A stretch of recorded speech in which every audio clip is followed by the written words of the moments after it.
Morning all. Alright, starting off with one of the team history videos that I have not done yet. We're going to do this with Chicago. I've also got San Jose and Calgary yet to do.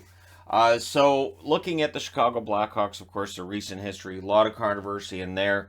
This video, I'm just talking about the team's history in general. And when you look at this team's history, they've got 6 Stanley Cups to their name, 3 since 2010. 3 from 1961 previous, and of course between 61 and 2010. A lot of frustration in there, especially in the 60s. The very, very talented Chicago team that just had the 1 Stanley Cup that was seen as probably being a dynasty at some point, but Montreal ended up being that dynasty after Toronto had their dynasty in there as well. So for the Chicago Blackhawks, their all-time leading scorers, Stan Mikita leads the way. In 1,396 games, he has 541 goals, 926 assists for 1,467 points. Patrick Kane is second, and I would have bet on him passing Stan Mikita, but now with the rebuild and all the uncertainty around the team, I don't know if Kane's going to stay long enough. 1,107 games played by Kane, 430 goals, 750 assists, 1,180 points. Bobby Hull's third in 1,036 games, 604 goals, 549 assists, 1,153 points. Denis Savard is fourth on the list. In 881 games with the Chicago Blackhawks, 377 goals, 719 assists, 1,096 points. So 4 players with over 1,000 points as a Chicago Blackhawk. Then there's Steve Larmer, 891 games played, 406 goals, 517 assists, 923 points. Jonathan Toews, 1,014 games, 357 goals, 495 assists, 852 points for him. And again, I would have bet on Toews reaching 1,000 points as a Chicago Blackhawk. Now that we have this uncertainty around the future of the team and of the players on the roster, no idea how many points Toews will get as a Chicago Blackhawk before he is traded or leaves as a free agent. Doug Wilson, 938 games played with Chicago, 225 goals, 554 assists, 779 points. Dennis Hull, 904 games played, 298 goals, 342 assists, 640 points.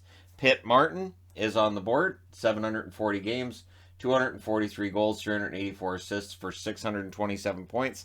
And just beneath him, the recently retired Duncan Keith, 1,192 games, 105 goals, 520 assists for 625 points. Their all-time wins leader is Tony Esposito with 418.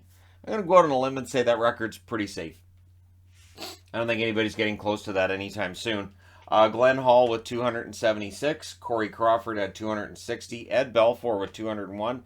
And, forgotten man, Jocelyn Thibault with 137. A career that I have to say that with Thibault, it felt like he was always kind of overshadowed by the fact he was part of the Roy trade. But very good goaltender in his own right. Retired numbers, the number 1 of Glenn Hall has been retired. Number 3 retired for 2 players, Keith Magnuson and Pierre Pilote.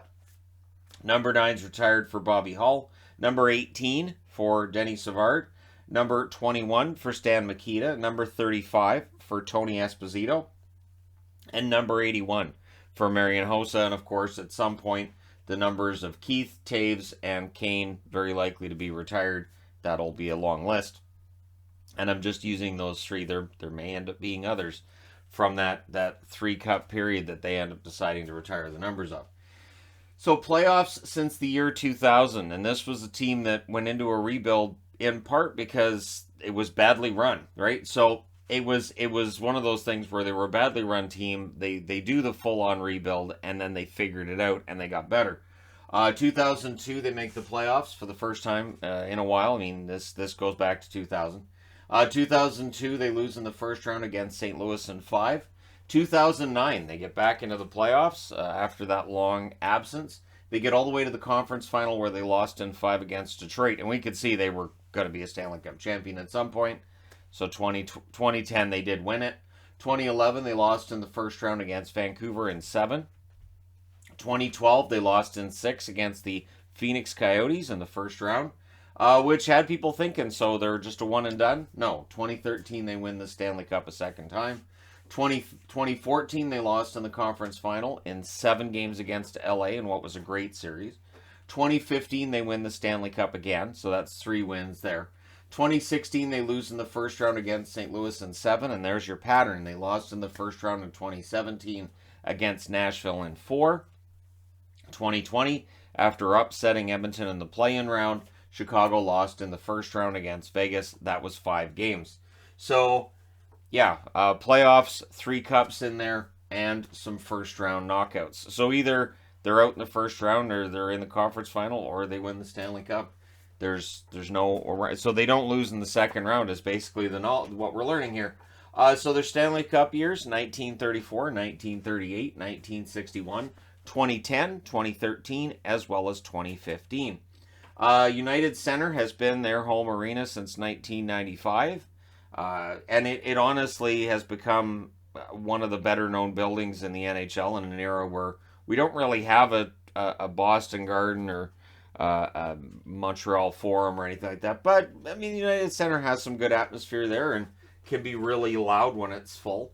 Their coaching history: they've reached 40 coaches now in their entirety. Pete Muldoon, the first coach, had a record of 19, 22, and 3. And of course, Luke Richardson is going to be the coach of the team this year, getting his first opportunity at being a head coach. And I got my fingers crossed that he does well, because I've certainly hoped that he would get a head coaching job for quite some time. So their first goal in team history was scored by George Hay at 1 minute of the first period in what was a 4-1 win over the Toronto Maple Leafs. So that's a good start right there. Their most recent goal, Dylan Strome at 9:33 of the third period in a 3-2 overtime loss against the Buffalo Sabres. So honestly, kind of fun to see that there. But for Chicago, we know that there'll probably be more losses than wins for the next couple of seasons at least. Their all-time penalty minutes leader is Chris Chelios with 1,495. I am a little bit surprised that nobody's put in or had more penalty minutes as a Blackhawk, considering some of the tougher players that have played with this team over the decades. Season records: goals, Bobby Hull with 58 and 68-69. Assists: Denny Savard had 87 assists twice, 81-82 as well as 87-88. Points: Denny Savard with the record there with 131. That was an 87-88. Penalty minutes: Mike Peluso with 408 in a season in 91-92. And for wins, Ed Belfour with 43 in 90-91. So those are your season records for the Chicago Blackhawks. Now, draft picks. This is always fun to looking at their best draft picks. Number 120 in 1980 was Steve Larmer, who went on to play a lot of games consecutive, as well as playing really quite well for Chicago until there was kind of an ugly separation between himself and the team. 2002, drafted 54th overall, Duncan Keith. Drafted 45th overall in 1976, Thomas Gradin, who didn't have that success with Chicago, but he did have a lot of success with Vancouver, and I thought pretty good pick there at 45. At 245th in 2003, they draft Dustin Byfuglien. 1979, drafted 112th overall is Doug Crossman. Went on to have a nice long career. Drafted 199th in 1983, Dominic Hasek. You may have heard of him. Started out as a Blackhawk, was traded for not a lot, and ended up with the Sabres, where last I heard he did pretty well. Number 73 in 2001 was Craig Anderson. Number 70 in 1970 was Gilles Meloche.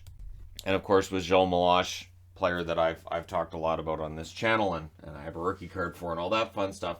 One of my favorite goaltenders when I started watching hockey.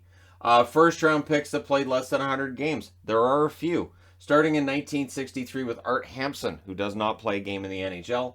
1964, they drafted Richard Bays, 4th overall, 1964. He played 0 games in the NHL.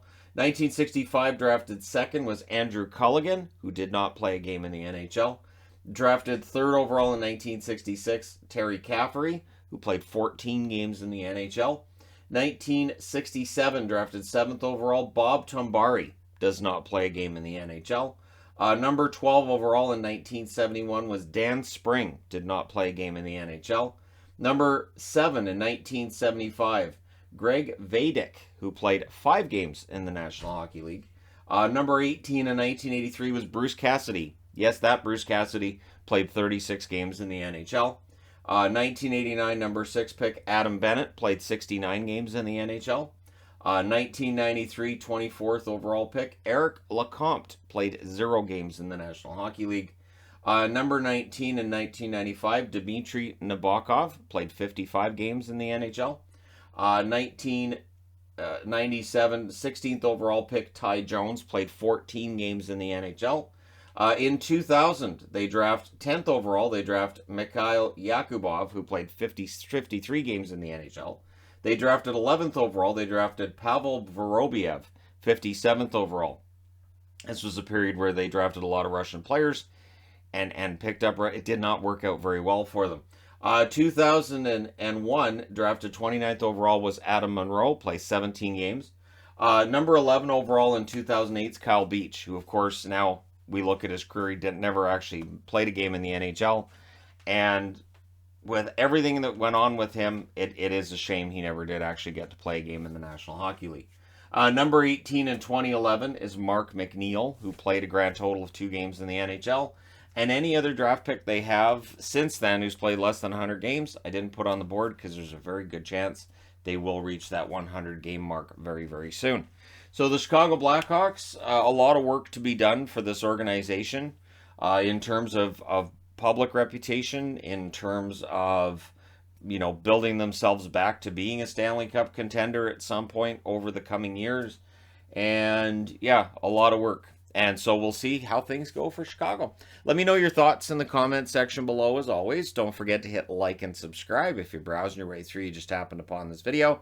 Thank you guys so much for watching, for all your support. I will talk to you again soon.